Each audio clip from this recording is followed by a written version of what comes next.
Good morning, beloveds. I got to go to the park today. And then I pushed it a little at the last minute, and now I hurt. So, yay.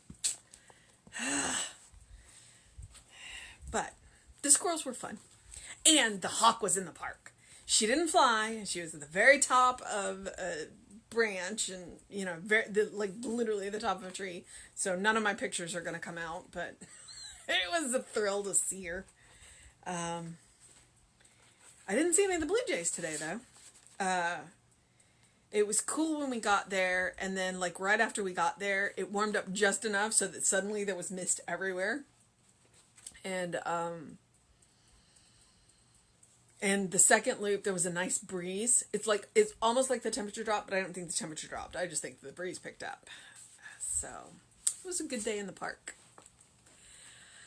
All right. It is 10:10. It is Saturday. Our total title is I Am One with All There Is. And let me remind you, we are in the month of fulfillment. Truth, stated in the simplest manner, affirms that God is all there is. God never changes. God is in me. God is that which I am. God is in the universe. God is the universe. No mediator exists between myself and God but my own thought. I am the writer, the inspirer, and the thing written about. I am the creator of history and the one who experiences it. I am its record and its interpretation. I am is the thread of a unity running through all, binding all back to God. Because God is perfect oneness, all of God exists everywhere. Behold, I stand at the door and knock.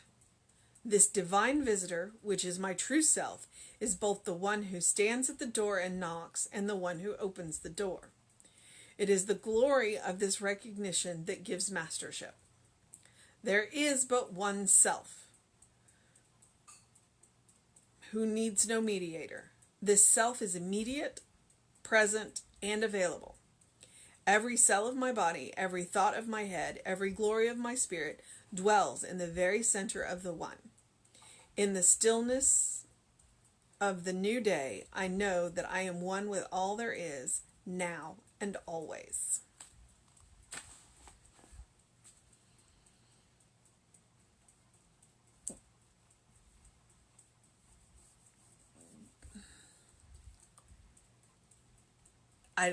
I'm not sure what to even say about that, because honestly, that is a power statement of truth, which Ernest is really good at. And then the question becomes, can you state that with the feeling behind it to believe it?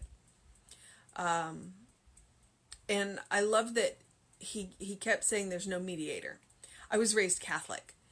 And being raised Catholic, we were taught we couldn't go to God. That we went to the saints or Mary or Jesus and they would go to God. That we didn't have the right to speak directly to God. And Ernest is saying completely the opposite thing. He's like, well, of course you have the right to go to God, because you are made up of the very essence of what God is. It's the quote that Jesse likes to use, and one day we went down the rabbit hole and found out the quote's a lot older, that God is everywhere, that God is and now I don't remember the quote. God is a circumference. I'm going to frustrate myself. Basically, God is everywhere, and God is a circle whose circumference is everywhere, and okay, I'm just going to let that quote go, because I can't remember. Basically, the point being is that you are a center of God. I am the center of God. Everyone is the center of God, because God exists absolutely everywhere. And every point of existence is all of God. And yet, there we are, that God is everywhere. So it's like, and that's where our little human mortal minds kind of go, I cannot conceive of this. But you have the right to go directly to God. Because that's what you're made of. There is nothing between you and God except your own thought, according to Ernest. You are made up of God's stuff. And then we also have to factor into the fact that while we are made up of God's stuff, God is so much greater than we are. Truth, stated in the simplest manner, affirms that God is all there is. This is what we teach in Science of Mind.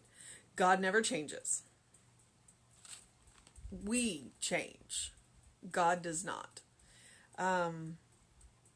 So the God that you meet at the beginning of the Hebrew Testament and the God that you meet in the Christian Testament are the same God, but what you are getting are different human interpretations of that God.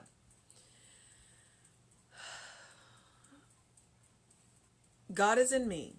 God is that which I am. God is in the universe. God is the universe. It's like he's just stating fact here. He is stating truth. No mediator exists between myself and God but my own thought. Hence I said, you have the right to go directly to God and state your case. What do you want? You go directly to God and ask. You don't have to go to Jesus and Mary or Saint Wallaberga or I was trying to think, and Saint Margaret. You don't have to go to any of them. You don't have to go to your local minister, pastor, priest, whatever those words are. You don't have to go to the nuns. You can go directly to God. I am the writer, the inspirer, the thing that is written about. Wow. You are writing your own story, you are inspiring your own story, and you are the thing that you are writing about. You are constantly writing your own story. I am the creator of history and the one who experiences it. I am the record and its interpretation. It's like nobody can interpret you except for you. So, when people try and tell you how you feel, I mean, there's oneness and there's oneness. I am the thread.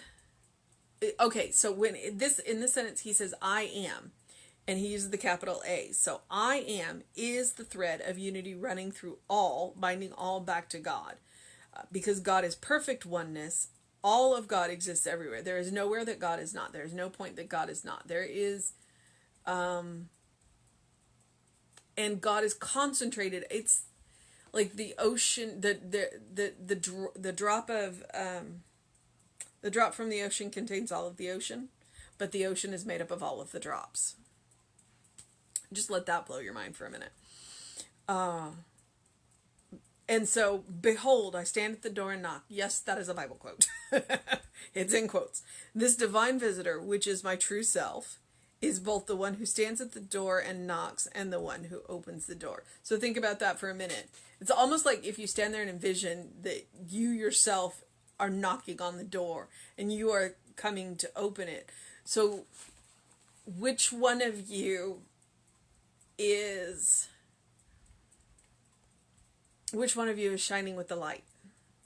The one who's knocking, seeking entrance, or the one who's opening the door?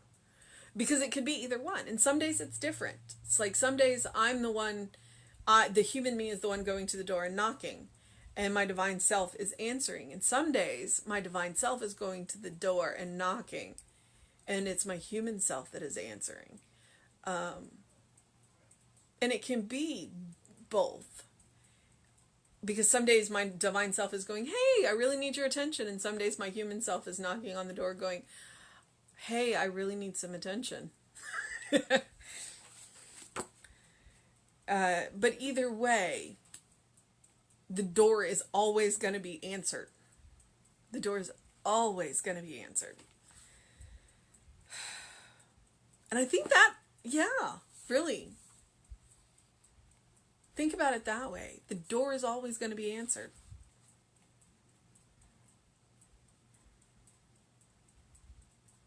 It is the glory of this recognition that gives mastership.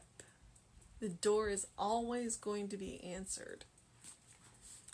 There is but one self who needs no mediator. This self is immediate, present, and available. This self, this divine self, is immediate, present, and available. You don't have to wait. You can have it now. Every cell of my body, every thought of my mind, every glory of my spirit dwells in the very center of the one. In stillness, in the stillness of a new day, I know that I am one with all there is now and always.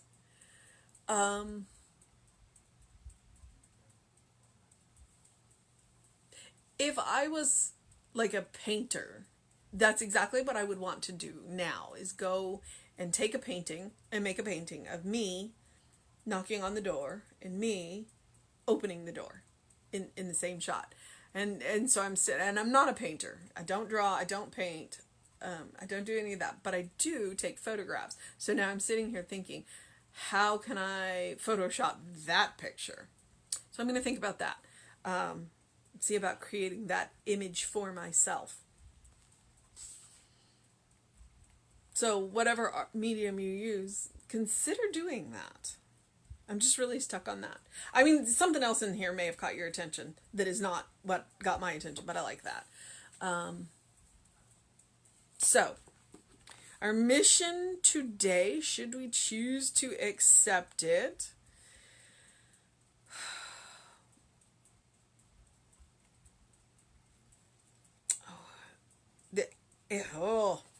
I mean, honestly, the mission, you know what the mission is.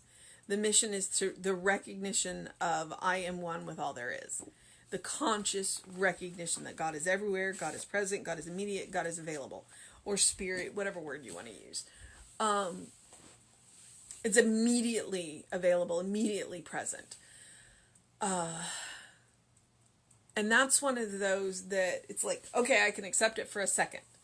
Okay, can you accept it for 2? And then once you can accept it for 2, can you accept it for 3? And gradually build up that acceptance of the oneness until that is your default setting. And my stomach is telling me off, so I'm going to go get something to eat now. All right, beloveds, have a wonderful day. Do what you need to do to make it a wonderful day. Do something loving for yourself. Do something kind for yourself. Do something compassionate for yourself. It is absolutely a fantastic day right now. I would definitely encourage you to open your windows and do something, and allow that breath of fresh air in. Air out the house. It is going to get hot here in South Texas very quickly, so open it while you got it.